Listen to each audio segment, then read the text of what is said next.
A former Arroyo administration official is hitting back against attempts to drag former President Gloria Macapagal Arroyo into the controversy surrounding 18 ex-Marines, calling it a move to shift attention away from alleged massive corruption. MJ Mondihar tells us more.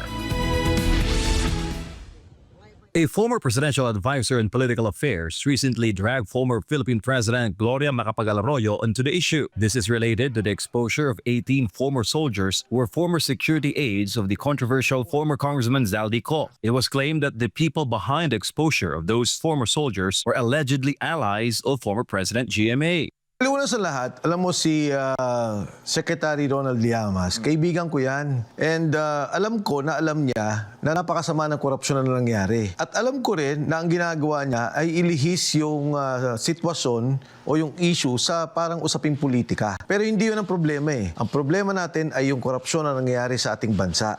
This was the response of Mike Defensor, one of those referred to by Llamas. Defensor previously served as Presidential Chief of Staff, Housing Secretary, and Environment Secretary under the Arroyo government. He also pushed back on the logic using the photos of GMA with President Marcos as proof of alliance.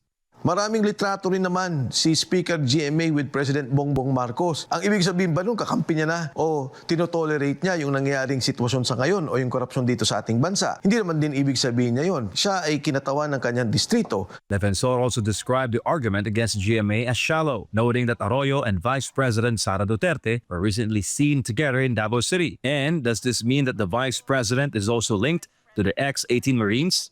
Pag siya'y nakipag-usap kay Speaker Bogie D, nakipag-usap kay VP Inday Sara, walang ibig sabihin lahat yan. Kasama yung parte bilang trabaho niya, bilang kinatawan ng kanyang distrito. Defensor also urged the public not to be misled by attempts to divert attention away from corruption issues. According to him, someone must be held accountable for the alleged flood control anomaly which involves trillions of pesos from public funds.